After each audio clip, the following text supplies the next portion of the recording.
Hello po at magandang araw sa inyong lahat. Ngayon po ay August 10, Miyerkules at mabuhay po kayo. Welcome po sa The Stock Market Today. At ang ating balita na ating ibabahagi sa inyo ay tungkol sa dito kasama na ang Globe at ang earnings report ng DMCI at ACEN. Kung first time niyo po sa channel na ito, ako po si Benji Chodoro, isang retired bank officer na nag-start mag-invest sa Philippine stock market noong 2007 at ginagawa ko po ito araw-araw. 2 taon na po tayo. Nag-start po tayo ng August 2020. Nire-report ko rin po ang latest news tungkol sa inyong paborito at pinaka-aktibong stocks. Kung gusto niyo po ng content, niimbitahan ko po kayong mag-subscribe. At kung meron po kayong stocks na gustong ipa-review, paki-comment lang po sa comment box at aking ipa-prioritize. Hindi po ako financial advisor. Ang mga sinasabi ko po dito ay hindi po financial advice. Huwag kayong aalis dahil babahagi ko sa inyo ang ating financial headlines at ang resulta ng trading sa ating PSE ngayong araw. Ika-10 ng Agosto 2022 dito lamang sa The Stock Market Today.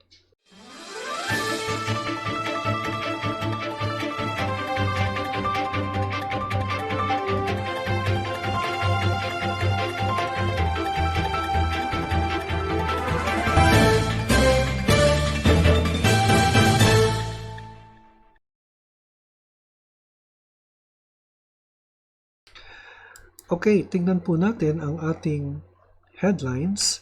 Actually, tingnan natin itong BDO, no? Sa economic news, GDP growth slows in second quarter amid rising inflation. Philippine post biggest trade gap in June. Ito po yung balance of trade po natin, no? So, trade gap meaning mas malaki po yung ating imports kesa po sa ating exports. Kaya po yung meron po tayong deficit na 5.84 billion US dollars as of June or during June. And then Philippine debt to GDP ratio eased to 62.1% in June. Banks NPL ratio, ito po yung non-performing loans, falls to 21-month low in June. Naku, di magandang balita yan. MEG, first half 22 profit jumps 26% year-on-year to 6.7 billion pesos. DMCI core earnings soar 144% year-on-year in first half of 2022. Federal Land and Nomura introduced joint venture unit. And finally, DOE, or Department of Energy, says coal moratorium will stay under the Marcos administration. So yan po ang ating mga headlines, pero ang ating main news ay galing po sa business world. Globe wants Dito to pay 622 million for deal violation. So kahapon po ay nagreklamo si Dito, di ba? Sa Philippine Competitive Commission. Ngayon naman po ay pumasok naman dito si Globe. No? Globe Telecom Inc. on Tuesday said it recently requested the NTC to compel Dito Telecommunity Corp to pay 622 million fine for allegedly violating their interconnection agreement. The penalties were brought about by fraudulent calls placed through Dito's network to Globe bypassing proper voice traffic channels. Globe said in an email statement. Its appeal was filed on August 2. Globe made the announcement on Tuesday after Dito filed competition complaints on Monday against the Ayala-led company and Smart Communications Inc. to the PLDT Group. An average of 1,000 fraudulent calls identified as international in origin but masked as local calls are allowed to pass through Dito's network to Globe users every day in violation of interconnect rules, Globe said. The penalty covering 1 year from July 2021 to July 2022 has ballooned in Dito's adamant refusal to compensate Globe, defying provisions of its interconnect agreement on bypass traffic, it added. The company noted that reports of fraudulent calls continue to illegally pass through the third telco player's network. Globe wants the NTC to authorize its temporary disconnection of interconnection trunk lines with Dito until the latter has taken positive and concrete steps to stop all illegal bypass operations emanating from its network and paid all its outstanding liabilities to Globe for fraudulent calls. Dito has not only failed to compensate Globe, it also has not taken any serious action to curtail bypass activities emanating from its network and terminating in Globe's. Indeed, these bypass activities have not waned but have in fact continuously increased over the said period, the company said. It also noted that Dito's twin failures to check such activities and pay the listed telecommunications company what it is to justify due have worked on a continuing serious prejudice against Globe. Okay, so meron pong isa pang paragraph dito na response naman ni Dito Chief Administrative Officer Adel Tamano, no? Na sabi niya that Globe's position that interconnection will be done only if Dito pays the alleged penalties is an admission that they are making interconnection which is mandated by law subject to the acceptance of the alleged obligation. Yan. So meron pong friction between baka pumasok na rin dito ang PLDT, no? Baka ganun din ang nangyayari sa kanila. So before we go to the index, let me read some comments here. Ang sabi po ni Raquel Robrigado, thank you po sir, naliwanagan na po ako. Okay, salamat po. And then Ian Jetro Cabrera, thanks sa update, insight sir about ALLDY and AP. Thanks po ulit. Okay, sama po natin si ALLDY and AP. And then we have Donald Avila. Thank you sir for your daily updates. Always looking forward to your podcast to start my day. God bless you from your OFW subscriber in Doha, Qatar. Wow, salamat po sa mga OFW po natin. Thank you po Donald Avila. Okay, so let's now go to the index. But before we get to the index, share ko lang po sa inyo ito, no? Ito po ay galing ng update po on ACEN Corp, galing ng BDO Securities. Premium valuation, based po ito sa financial statements po nila. Premium valuation limits upside, aggressive portfolio expansion largely priced in. So ang rating niya is neutral, neither buy nor sell. And however, the target price was increased from 7 pesos to 8.80, pero neutral po ang rating niya. Anyway, halos walang upside po, no? Dahil ang closing price po yesterday was 8.64, so halos walang gaanong upside sa fundamentals. Then AP, may earnings report ito, no? Pero based on the study of BDO Sec, downgrade to neutral from buy.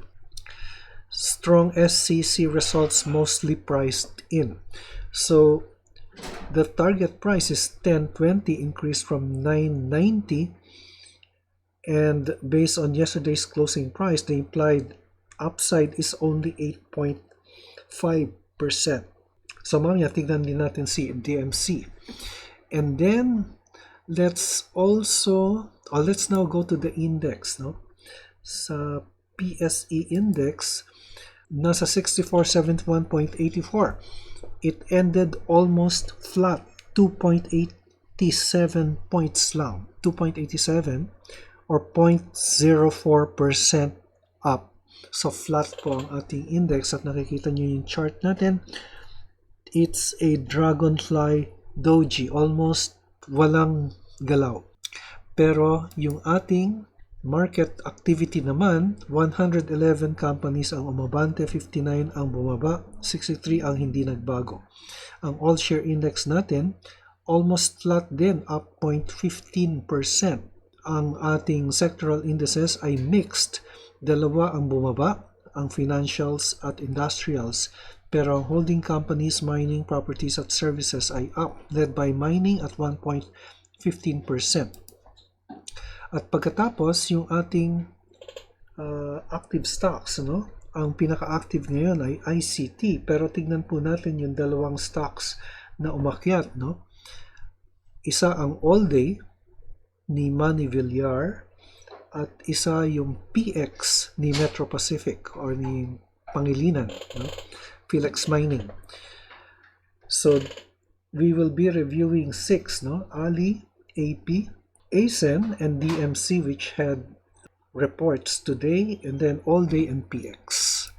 So start natin si ALLDY. ALLDY is flat. Hindi siya umakyat, hindi siya bumaba. 26.35, pero maganda po yung potential upside. In the short term, maaaring nagbabago na po yung kanyang trend dahil yung kanyang relative strength index ay above the midpoint, nasa 54. And maganda po yung potential ng ALLDY sapagkat based po sa fundamentals, ang ALLDY ay merong price na 38 pesos or a 44.2% upside based on yesterday's prices. So hindi po nagbago, mga 44 to 45% up po siya, no? And if we will be drawing, wag na, i-draw na lang natin ang support niya nandito sa 23 pesos. Yan po ang pinaka-support niya. And the resistance ay makikita po natin dito sa area to, 27 po, 68, and the next higher resistance nandito naman sa 32. Yan po. Pero maganda pong bumili ng ALLDY dahil maganda po yung earnings report niya at maganda yung kanyang potential. Meron pong upside potential based sa fundamentals. Tapos naman si Aboitiz Power, AP. Bumaba siya. Pero based on our indicators ay sideways movement in general lang po, no? In the meantime, ang support level ni AP nandito po sa 2850. More or less po yan, no? Support and resistance, di po yan exact points, pero areas lang po yan. Hindi po yan exact.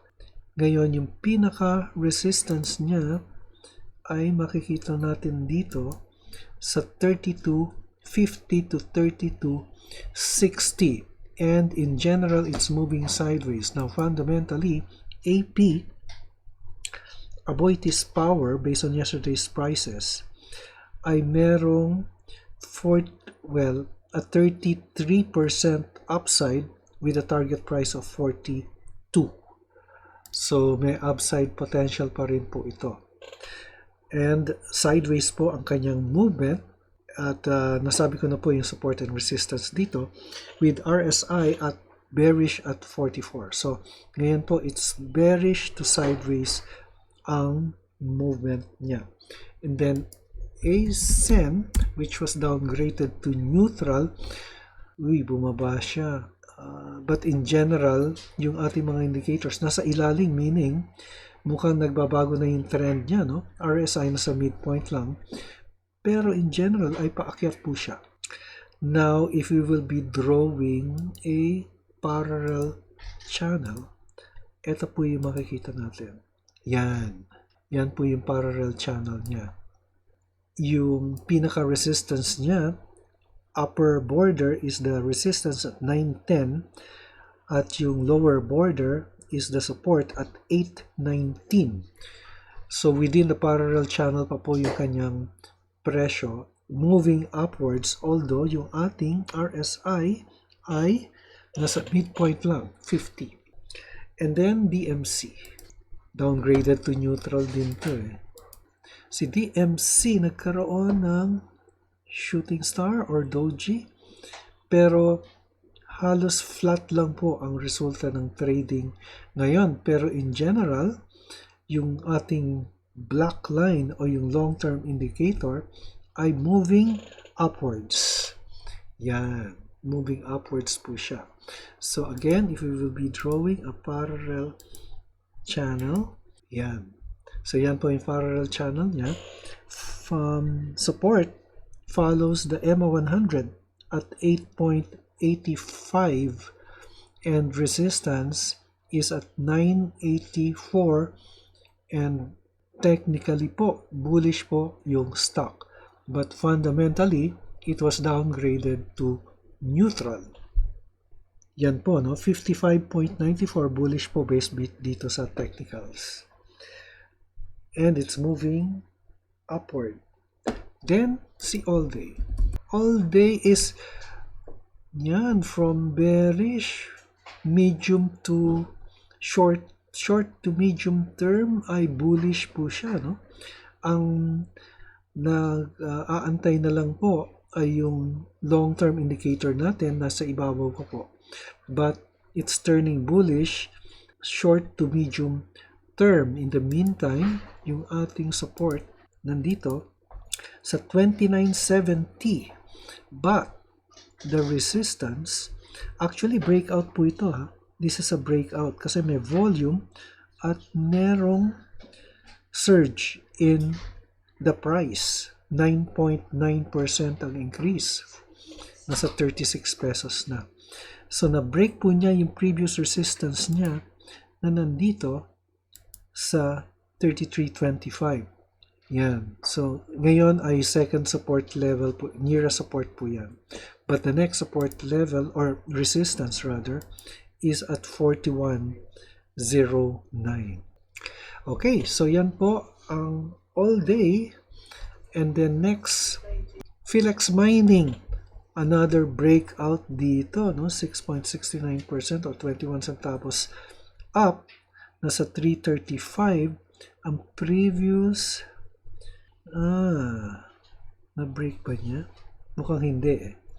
Pero, I think yes, na-break niya yung resistance level.